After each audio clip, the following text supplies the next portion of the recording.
A nonprofit is focusing on improving the economies of some states that don't get the lion's share of the headlines. Heartland Forward is focused on economic development in the central U.S. And Aaron Nolan is joining us from one of those states, Arkansas, with more on the company and their upcoming Heartland Summit. Aaron. Rudabeh, good morning to you. There are so many states across this country that are dubbed flyover states. Well, an institute here in Bentonville, Arkansas this week is hoping to change that by once again making the Heartland the heartbeat of this country. The middle of the country needs the coast just as much as the coast need the middle of the country. 20 states right down the middle of America. It's the focus of Heartland Forward.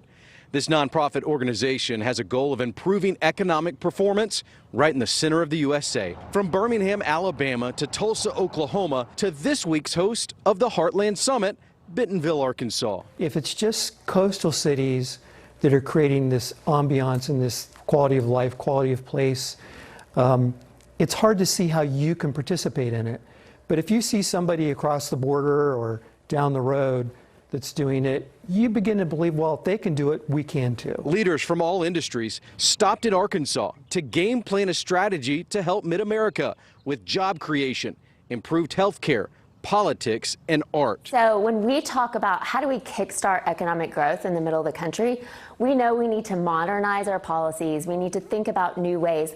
Quality of life, we all know it. We live and breathe it. We want to live in a place that you can do the things you enjoy. For organizers, politicians, and even star musical acts, the mission is based on potential right here in the Heartland. We're trying to improve economic performance here so that people have a similar standard of living to coastal America.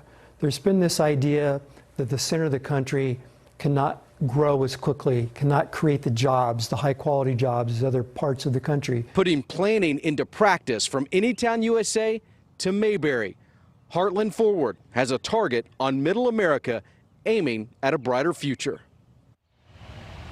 And we were talking about those musical acts. Pharrell Williams was just here leaving the hotel behind me. He did not perform at the summit, but what he talked about was education in the Heartland and trying to make that better so that growth can happen. There's a big conference going on with Asa Hutchinson and John Bel Edwards, the Republican governor of Arkansas and the Democratic governor of Louisiana, and ending up with a health care talk from Alice Walton, the daughter of Walmart founder Sam Walton. Rudabeh. Thank you so much for watching. Make sure to click on the red subscribe button below so you can get more of NewsNation's fact-driven, unbiased coverage.